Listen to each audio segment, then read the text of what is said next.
En cours, le podcast des professeurs de FLE par RFI avec le CAVILAM, Alliance française de Vichy.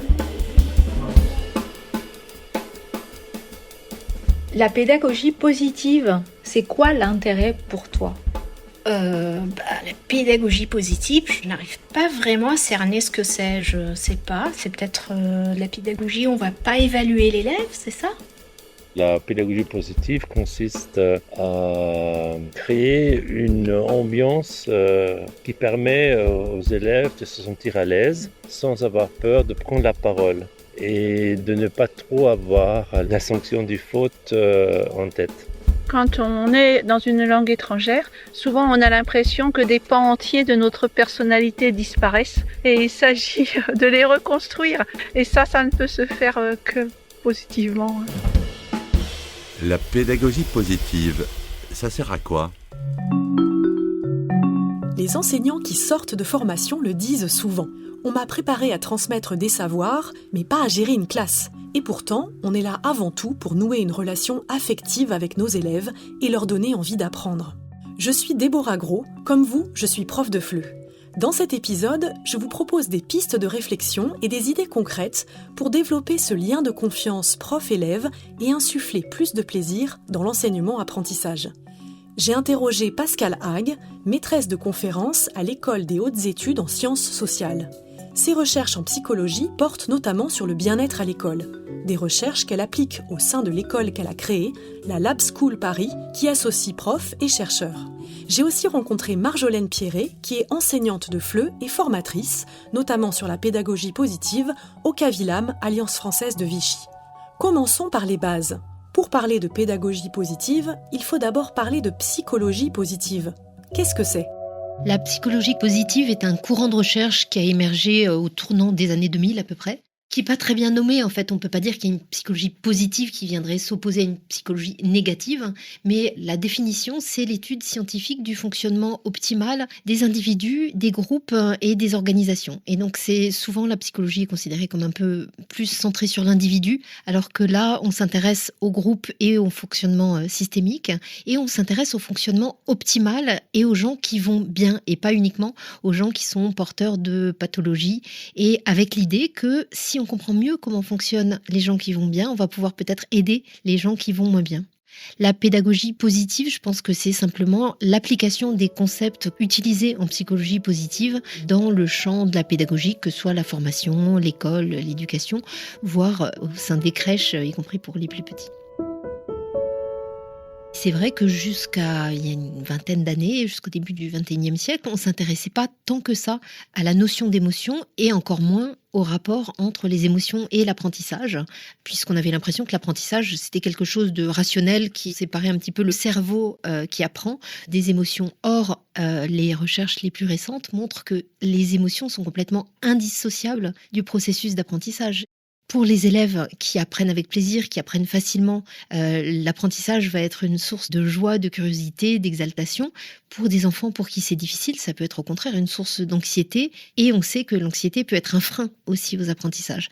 Il est donc important de mieux prendre en compte les émotions, qui font partie intégrante du quotidien de la classe, autant pour le prof que pour l'apprenant. Marjolaine Pierret propose une activité pour parler des émotions sans tabou, car les reconnaître et les nommer, c'est déjà apprendre à mieux les gérer et donc à mieux travailler ensemble. Moi, je fais régulièrement ces petites activités à partir de cartes illustrées. Donc, ça peut être soit une activité où ils vont choisir une carte qui correspond à leur météo intérieure du jour. J'ai des super cartes que j'ai trouvées qui représentent une 60aine d'émotions. Si je suis sur un niveau A2, bien sûr, je vais sélectionner et pas toutes les prendre. Je vais les disposer sur une table, toutes ces cartes, et ils vont aller choisir chacun leur tour l'émotion qui correspond à la leur pour ce jour-là. Donc ça peut aller de je me sens sous pression, ou je me sens motivée, je me sens déterminée, ou je me sens perdue, je me sens fragile, je me sens fière, je me sens sereine.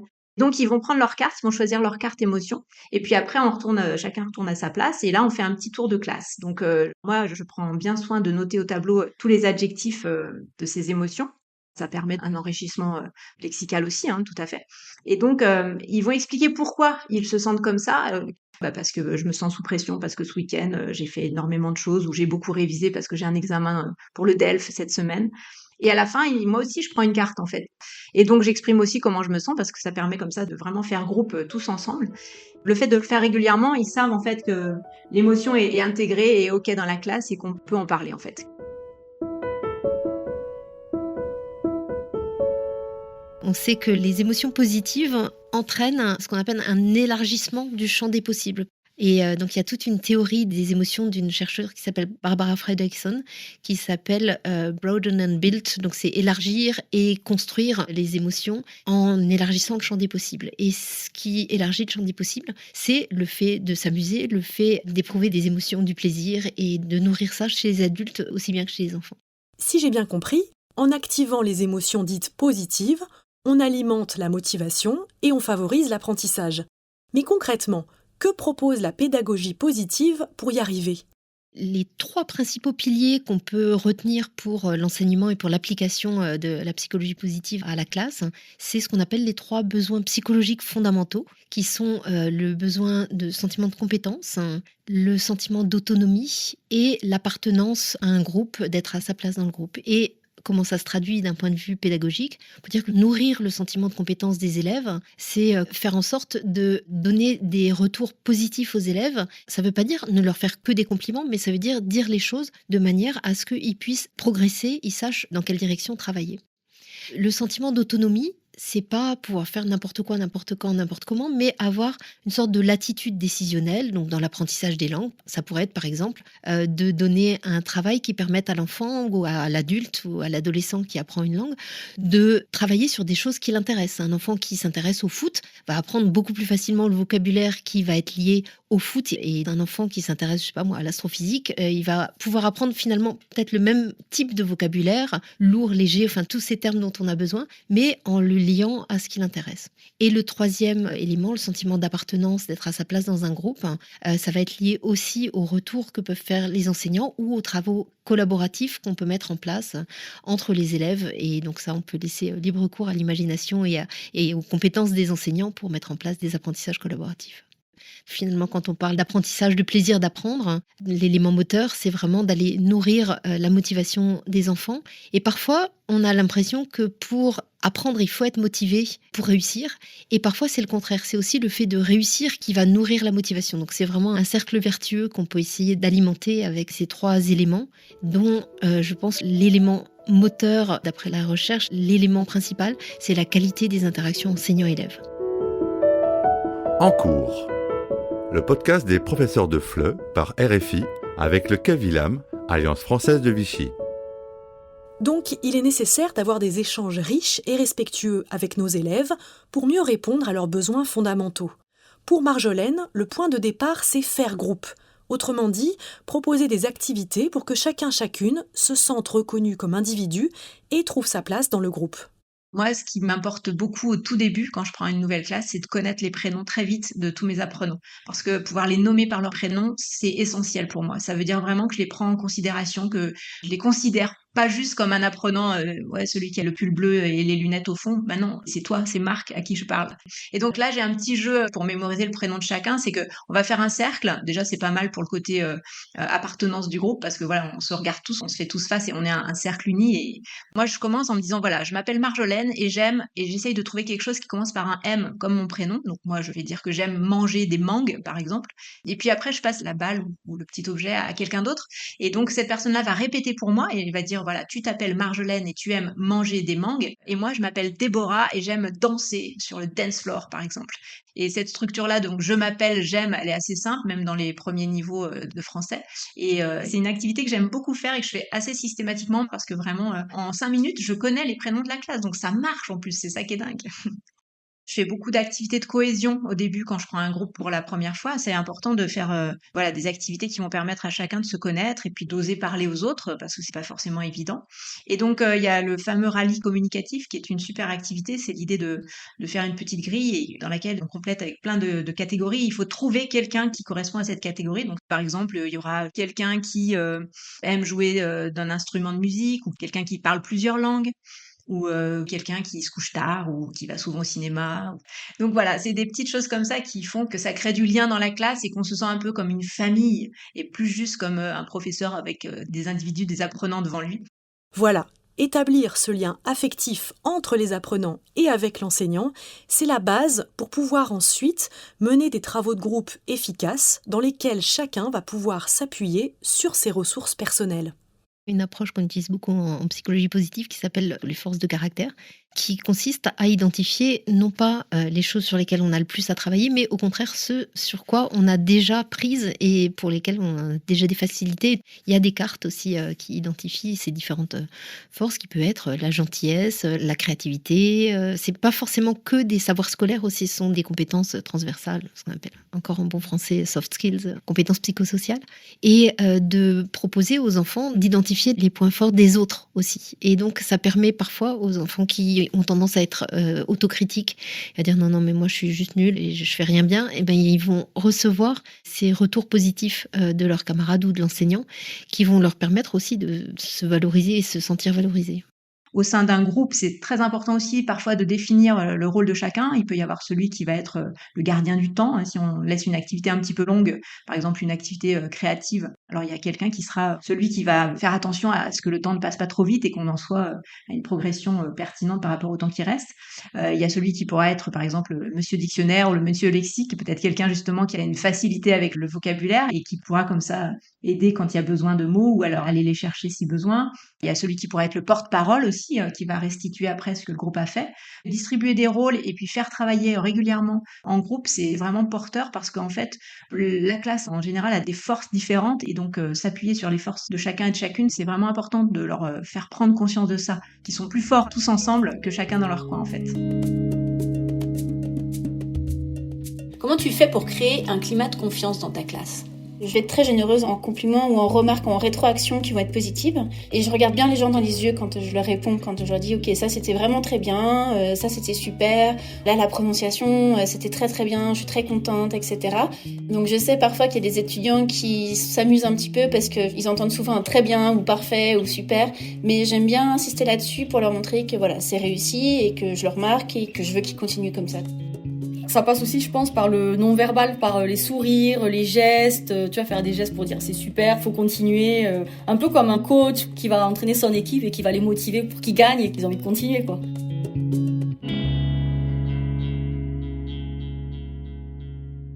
L'élément clé, c'est la nature des retours qui sont faits, des feedbacks en bon français, qui sont faits aux élèves. Hein, et c'est pas simplement faire uniquement des compliments, mais c'est d'insister sur le rôle de l'erreur pour apprendre.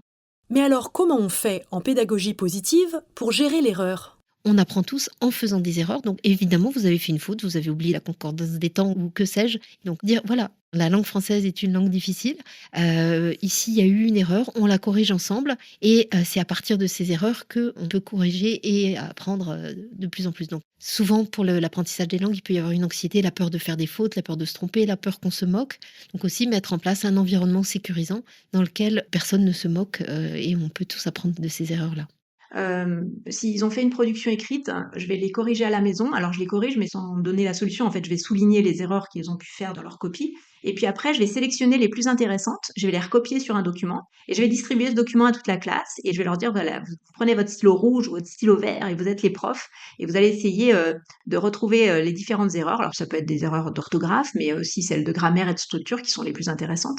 Mais cette activité-là, elle permet vraiment de montrer à la classe à quel point leurs erreurs, elles sont utiles.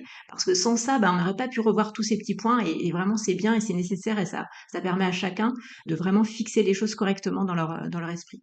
Donc, par nos retours, rappelons aux élèves que ce sont leurs erreurs qui leur permettent de progresser, mais aussi leurs efforts et leurs bonnes stratégies de travail. C'est une autre forme d'évaluation, plus utile et enrichissante pour l'apprenant. Mais pas évident quand on a toujours été habitué à évaluer nos élèves par les notes. Il y a une approche qu'on appelle growth mindset. En français, c'est état d'esprit de développement, ce qui n'est pas forcément très clair, mais qui repose sur l'idée qu'avec la plasticité cérébrale, on peut tous apprendre. Et ce qui est important, c'est de valoriser non pas la réussite ou les capacités intrinsèques en disant simplement bravo ou bien t'es intelligent, t'as des facilités, mais au contraire valoriser l'effort qui est fait et qui conduit vers la réussite. Donc d'avoir des retours aussi précis que possible sur des choses qui ont bien fonctionné.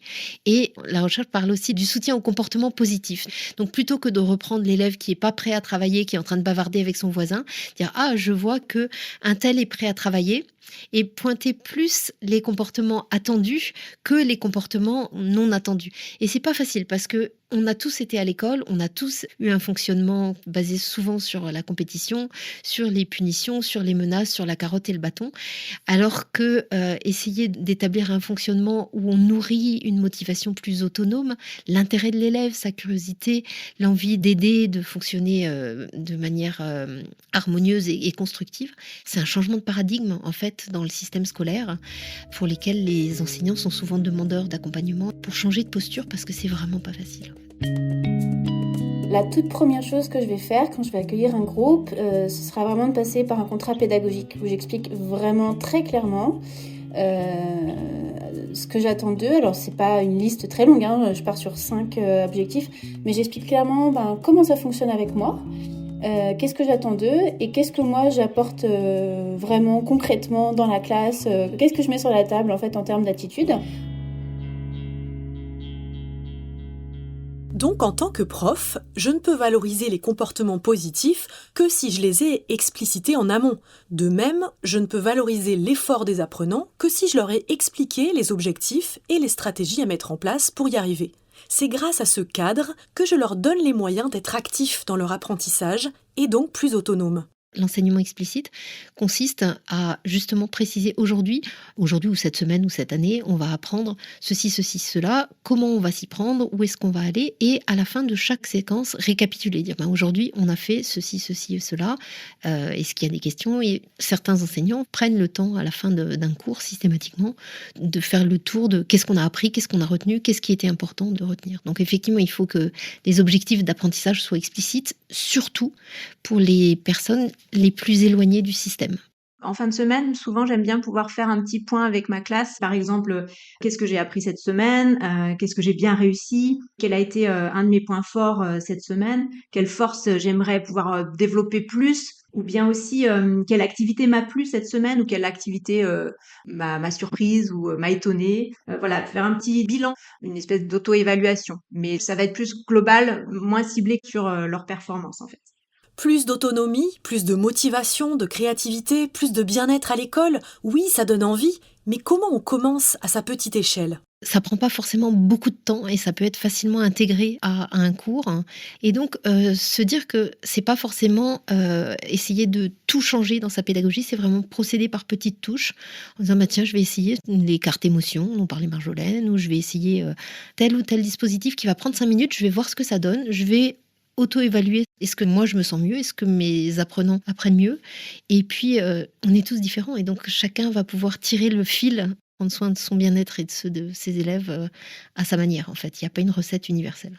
Si nous on l'incarne, cette pédagogie positive et ce plaisir et cette bienveillance, elle va forcément se propager dans la classe et effectivement il suffit de pas grand-chose.